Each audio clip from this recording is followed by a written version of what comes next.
Class 12 की chemistry class है। इसमें हम देख रहे हैं अल्कोहल, फिनाल और ईथर। अल्कोहल, फिनाल्स और ईथर, ये हमारा लेसन है, जिसमें आज हम जो है, ये मेरा सेकंड लेक्चर है। इसमें जो है अल्कोहल्स के बनाने की विधि के बारे में चर्चा करेंगे। देखिए, ये है यूपी बोर्ड, बिहार बोर्ड, या आप किसी भी बोर्ड एग्जाम्स की तैयारी कर रहे हैं तो ये क्लास उन्हीं स्टूडेंट के लिए है। और साथ में अगर आप आगे जो है नीट या IIT JEE इस टाइप के एग्जाम्स की अगर आप तैयारी करना चाहते हैं तो इस क्लास का लेवल जो है वहाँ तक है। अगर आप हमारे चैनल पर जो है अपनी तैयारी करते हैं तो आपको अलग से पढ़ने की आवश्यकता नहीं पड़ेगी। इसका लेवल जो है वहाँ तक मिल जाएगा, आप आराम से जो है परीक्षा को बीट कर जाएंगे। चलिए देखते हैं मोनोहाइड्रिक अल्कोहल। मोनोहाइड्रिक के निर्माण की विधियां।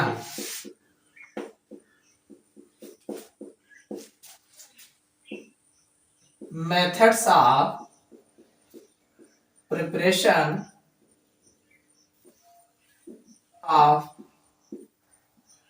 Monohydric alcohols.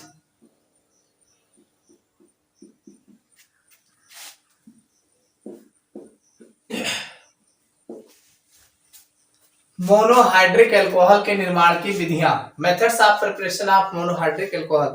कल हमने चर्चा किया था मोनोहाइड्रिक, डाईहाइड्रिक, पॉलीहाइड्रिक।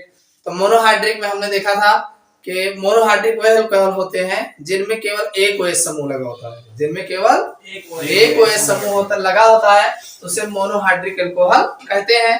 अब मोनोहाइड्रिक अल्कोहल जो होते हैं इनको बनाने की सामान्य विधियां कौन सी? सामान्य विधियां का मतलब ये है कि जैसे ऐसे कोई विधि बताओ जिसमें बहुत सारे अल्कोहल को एक साथ बनाया जा सकता है, तो इसी को कहा गया सामान्य विधि। सामान्य विधि में यही होता है, किसी एक अल्कोहल का नाम नहीं लिया जाएगा, इसमें जितने भी अल्कोहल हैं यानी एक से ज्यादा अल्कोहलों को हम इन विधियों द्वारा जो है बनाया जा सकता है, इसी को कहा जाता है सामान्य विधि। ठीक है, तो मोनोहाइड्रिक अल्कोहल में आपको जैसे methyl alcohol, ethyl alcohol, propyl alcohol, butyl alcohol, ये सब में तो एक ही OH लगा होता है, तो जिनमें एक OH लगा होता है तो उन्हीं के बारे में चर्चा करेंगे। ठीक, इसमें सबसे पहली विधि है एल्किल हैलाइडों के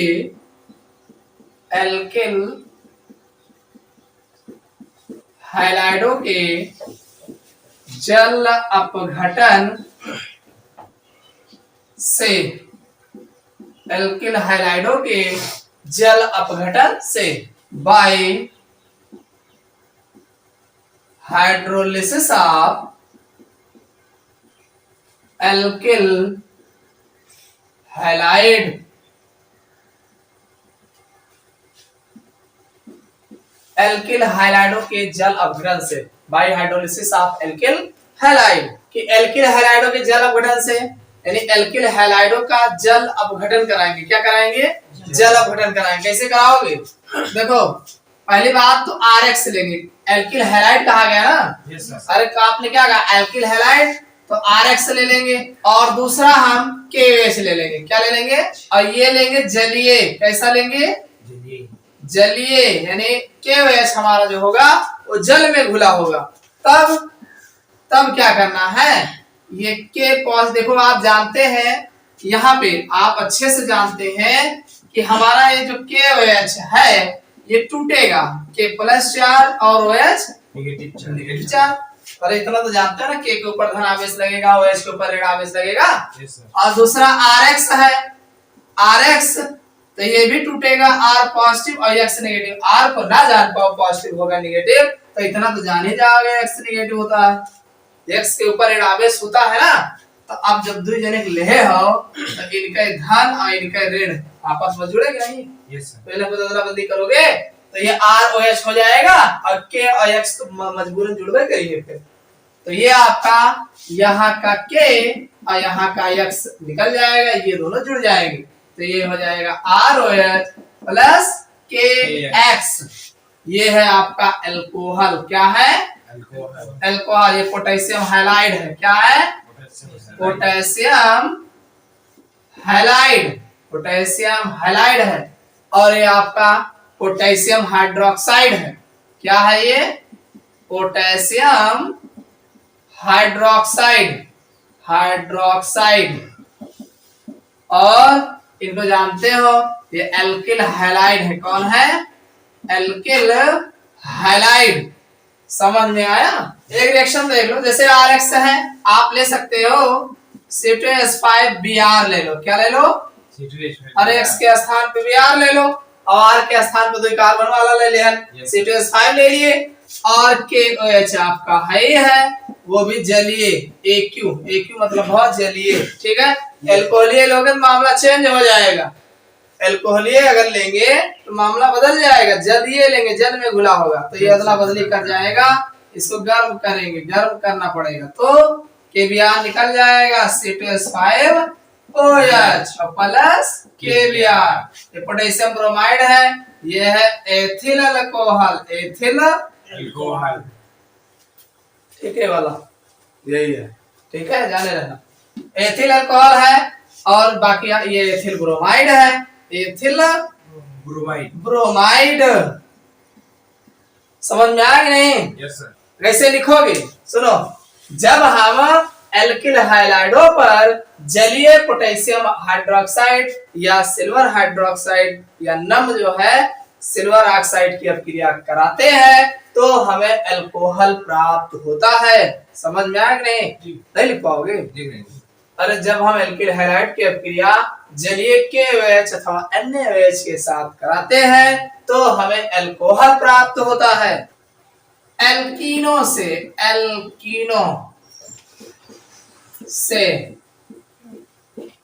बाय एल्कीन, एल्कीनो के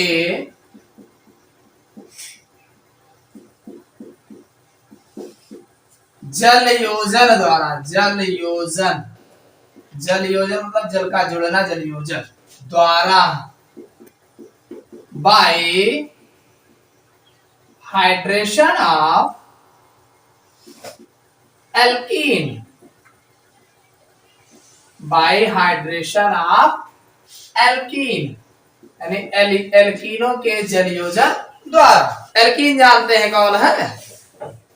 एल्केन पढ़ा रहे हैं, एल्केन, एल्कीन, एल्काइन कुछ बता रहे हैं कि नहीं बता रहे हैं? अरे एल्कीन में हाइड्रोकार्बन होते हैं जिनमें कार्बन कार्बन के मध्य में डबल बॉन्ड होता है, वही तो एल्कीन है। तो कह रहा है एल्कीनों के जल योजन, तो एल्कीन का फार्मूला होगा CH2 double bond CH2। Alkene खानदान के पहला सदस्य यही है। अगर 2 कार्बन हुए तब हाइड्रोजन बंद लगे, ये अपना एक कार्बन में लगा दे। वो एल्केन में पहला कार्बन भी होता है, इसमें एक कार्बन वाला ना मिले, 2 कार्बन वाला डबल बॉन्ड देखो, वो कहां 2 छोड़ देखो ना, 1 छोड़ देखो। तो इस पर आप जल योजन कराएंगे। क्या कराएंगे? हाँ, H2O जोड़ देंगे। जल योजन का मतलब क्या हुआ? और H2O जुड़े कैसे? In presence of H2SO4, in presence of H2SO4, H2SO4 की उपस्थिति में जुड़ जाएंगे। आप जानते हैं H2O का है, HOH है ना? कौन है? HOH है। तो ये एक अलग H दे दो, एक अलग H दे। अरे डबल बॉन्ड लगा है, इसको कर लो सिंगल, एक जगह H दे दो, एक जगह OH दे दो, तो क्या बन जाएगा? CH3 CH2OH। समझ में आओ? नहीं आओ? नहीं समझ में आओ? चलो मिटा के फिर से देख लो। इसको 2 स्टेप में बताया, देखो 2 स्टेप में देख लो कैसे होता है। ये उत्प्रेरक का कार्य करता है, कैसे करेगा? ये एक बार एक H2SO4 जो है CH2 लिखा है, एक H आपन दे दे, CH3 हो जे, और इधर CH2 है, ये है, और HSO4 बच्चे, HSO। अब यहाँ H2O काम करे, HOH, तो EH इनका दे दे, HSO4 का, H जो है HSO4 का दे दे, फिर ना H2SO4 है, और फिर H2SO4 निकल जाए, OH ही लाग जाए, तो ये जे CH3 CH2OH प्राइमरी अल्कोहल। कौन अल्कोहल है? प्राइमरी अल्कोहल, प्राइमरी अल्कोहल है, प्राइमरी अल्कोहल। अरे इस कार्बन से एक एल्किल समूह लगा है, प्राइमरी अल्कोहल रहेगा। चलो दूसरा देख लो, R CH double bond CH2 ये हो गया कि क्या एमा यमन दो कार्बन था, अब एमा दो से ज्यादा कार्बन मान लियो है, तो इस पर आप यही कराओगे, यदि H2O की अपक्रिया कराओगे और जो है इन प्रेजेंस ऑफ H2SO4 ध्यान से देखिए यहाँ पे देखो H जो है यहाँ जुड़ेगा और HSO4 नेगेटिव वाला वहां जुड़ता है। एंटी मार्कोनी का आपके नियम सुने होंगे, मार्कोनी का आपके नियम अनुसार ऋणात्मक भाग वहां जुड़ता है जहां हाइड्रोजन की संख्या सबसे कम होती है, तो ये हो जाएगा RCHHSO4 और CH3, फिर जब HOH पे काम करे लागे तो निकल जाए, तो RCHOH CH3 ये होगा सेकेंडरी अल्कोहल, सेकेंडरी अल्कोहल। क्यों समझ में आ नहीं? नहीं समझ में आओ। RCH2 CH double bond CH2 लिखा है, आई पे जब आप ये अभिक्रिया वह नहीं कर पाए लीन का बाय बस ये देखो दो स्टेप में है का आप ऐसे कर सकते हो, जैसे आप पहले ऐसे ना समझ में आवे तो आप इनका लिखवा नहीं करो, पहले समझ में आ नहीं। अब जैसे जल योजन कहागा तो पहले जल लिखागा कि हाँ भैया जला लहर रहन है, नहीं जानो कि जले नहीं लहर हो, लहर है तो पहले जले, अब आप चाहो तो डायरेक्ट जोड़ सकते हो, फाइनली यही बना सकते हो, समझ में आया नहीं भाई। HOH का है यही तो है H plus charge OH negative charge, और H2SO4 की उपस्थिति में ये एक साइड में H जुड़ेगा, एक जगह OH जुड़ेगा, जहां डबल बॉन्ड है तो डबल बॉन्ड सिंगल होगा। अरे एक अलग H जोड़ देने एक अलग OH जोड़ दे तो डबल से सिंगल ना हो जे, तो बस ऐसे सिंगल हो जे। अब समस्या ये है कि H कहां जोड़ देबो OH कहां जोड़बो, देखो ऊपर वाले में तो चाहे जहां जोड़ देबो बने एक टाइप के, नीचे वाले में क्या है कि यहाँ पे आपको देखना पड़ेगा कि प्लस वाला जो है इधर जहाँ पे हाइड्रोजन ज्यादा है वहां पे जोड़ेंगे और माइनस वाला जहाँ पे हाइड्रोजन कम है वहां पे जोड़ेंगे, बस इसी में आप एक जगह H जोड़ दीजिए एक जगह OH बन गया फाइनल प्रोडक्ट। जब हम एल्कीनों पर जल का योग कराते हैं इन प्रेजेंस ऑफ H2SO4 की उपस्थिति में, यानी जब हम H2SO4 की उपस्थिति में एल्कीनों का योग जल के साथ कराते हैं तो हमें अल्कोहल प्राप्त होता है, बस इतने बताना है। अब अगर मान लीजिए आप लिए हैं एथिलीन, ये है एथीन बोलते हैं इसको, एथीन का हो चाहे एथिलीन का हो, ठीक, तो एथीन लोग तो प्राइमरी अल्कोहल बनेगा। अगर मान लीजिए RCH डबल बॉन्ड CH2 मान लीजिए दो कार्बन से ज्यादा वाला लेते हैं तो ज्यादा वाला अगर लोगे तो ये आपका सेकेंडरी अल्कोहल बनेगा। देखो सेकेंडरी अल्कोहल दूसरे वाले इस वाले कार्बन से एक इधर लगा एक इधर लगा, ग्रुप वाले कार्बन से एक इधर भी जुड़ा है इधर भी जुड़ा है तो सेकेंडरी अल्कोहल नहीं हुआ, और एक दिन और जुड़ जाते तो टर्शियरी अल्कोहल हो जाते हैं। ये तो बताया था प्राइमरी सेकेंडरी टर्शियरी, यानी ग्रुप वाले कार्बन से जब एक एल्किल ग्रुप जुड़ा होगा प्राइमरी अल्कोहल, और ग्रुप वाले कार्बन से जब दो एल्किल समूह जुड़ा होगा सेकेंडरी अल्कोहल, और जब तीन एल्किल समूह जुड़ा होगा तो टर्शियरी अल्कोहल हो जाएगा। लिखो ऑर्गेनिक केमिस्ट्री आपको तभी समझ में आएगा जब आप पहले से 4 6 10 रिएक्शन तैयार कर लो, पहले से ना तैयार कर लो आज तैयार कर लो भाई, 2-4 दिन आपको पढ़ना पड़ेगा, कारण क्योंकि आपके पास कोई सूत्र की जानकारी नहीं है, एल्कीन का हुआ है एल्काइन का हुआ है, ठीक है, कोई यौगिक आपको पता नहीं है, तो यौगिक जब पता नहीं है तो रिएक्शन कहां से करोगे, और रिएक्शन तब हुए जब आपके पास कुछ जानकारी होना चाहिए। तो इसके लिए आप 4 6 8 10 रिएक्शन जब रट डलबो तो वहां आपका जो भी कंपाउंड्स आप यूज कर रहे हो या जो प्रोडक्ट बन रहा है नाम तो पता होइए, और जब नाम पता हो जाएगा तो बहुत आसान हो जाएगी ऑर्गेनिक केमिस्ट्री। इसको ध्यान रखिएगा, जब आपको नाम पता हो जाएगा तब आपको आसान हो जाएगी। और अगर आप जो है एको रिएक्शन नहीं ऐसे तो खूब समझ में आए, याद एको न हुई, समझ में खूब आएगा, याद नहीं होगा। याद कब होगा जब आप जो है कुछ यौगिक का कुछ जैसे नाम आपका पता हुई चाहिए। तो अब अलग से रटे से अच्छा है रिएक्शन डायरेक्ट चार्ट हो रहे हैं भाई। Ethyl alcohol, methyl alcohol, propyl alcohol, butyl alcohol, जोन कोल अल्कोहल है, क्या है alkyl halide potassium hydroxide, sodium hydroxide, H2SO4, यानी जो भी आपको नाम मिल रहा है रिएक्शन में वो का समझ के याद कर डालो, और 4-6 रिएक्शन जहां रटे हो तहां आराम से जो है नाम को कुछ पता होगा तो वही नाम फिर मिलता है घुमा फिरा, वो एक नाम बार बार मिलता रहता है। तो एक बार 4-6-10 रिएक्शन रट डालो, आराम से बार बार मिलेगा। यानी कि आपके दिमाग में जब कुछ कंपाउंड रहे तब रिएक्शन आए कई पोबू, बाकी तो समझ में तो कोनो ऐसा रिएक्शन नहीं बताएंगे जो आपको समझ में ना आए, सब समझ में आएगा। बस थोड़ा आपको रिएक्शन के मामला ऐसा है कि रिएक्शन रिएक्शन के हिसाब से हुई, कि आपको जब 2-4 सूत्र पता रहे तब आंसर नहीं कर पाओगे। तो यही लिए जब जागो तभी सवेरा, आराम से आप जो है 4-6-8-10 रिएक्शन 2 दिन 3 दिन आराम से रट डालो, दिमाग में बैठा लो। तो जब दिमाग में बैठोगे तो 2 फायदा, एक तो है यौगिक के नाम पता हो जी बस, और जहां यौगिक के नाम पता होगा चाहे जो रिएक्शन बता दे समझ में आ जाए तुरंत, कुछ करे भाई समय उठा के इधर उधर करेंगे बस समझ में आओगे नहीं। तो ये ले इसको आप प्रयास करो, चाहे रिएक्शन पढ़ो तैयार करो, ठीक। चलो दूसरा देख लो, इसमें जो है अगला है थर्ड, एस्टरों के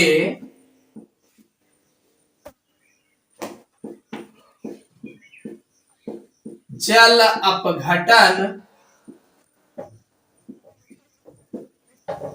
द्वारा, एस्टरों के जल अपघटन द्वारा बाय हाइड्रोलिसिस ऑफ ईस्टर्स,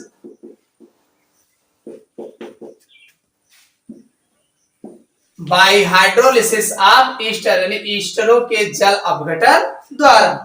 अब आपका ईस्टर का फार्मूला पता होना चाहिए तब कुछ कह पाओ, और ईस्टर एक दान पढ़ ले वो दोबारा फिर ईस्टर मिली है, या तो बनैया बना पड़े या तो बिगाड़ रहे, तो कुछ मिलाए के पता होना चाहिए। देखो ईस्टर का जो फार्मूला होता है RCOOR, ईस्टर का ग्रुप होता है COO ग्रुप जो होता है ईस्टर होता है। अब RCOOR ईस्टर का जनरल फार्मूला है। अब इस पर जो है जल अपघटन मतलब पानी डाल दो HOH, जल अपघटन कराओगे तो HOH डालोगे, या कि अम्लीय माध्यम में कराओगे या तो फिर क्षारीय माध्यम में कराओगे। भाई H+4 कोई लोगे अम्ल लोगे, चाहे HCl ले लो चाहे H2SO4 ले लो, यानी कोई न कोई यहाँ पे H+4 लोगे या कोई क्षार लोगे या NaOH चाहे KOH, ये रिएक्शन ये उत्प्रेरक के रूप में कार्य करे, ठीक। कुछ नहीं करना है, आपको अल्कोहल बनाना है भाई, EH जो है इस R-O के साथ ले लो तो ROH हो जाएगा, और एक अल्कोहल ROH बन जाएगा, और RCOOH तो बस बन गया, एक होगा R-OH और दूसरा होगा RCOOH। यह है आपका अल्कोहल। सपोज करिए हमने लिया है CH3COO-C2H5, क्या लिया है? हाँ CH3COO, इसका नाम है एथिल एसीटेट, क्या है?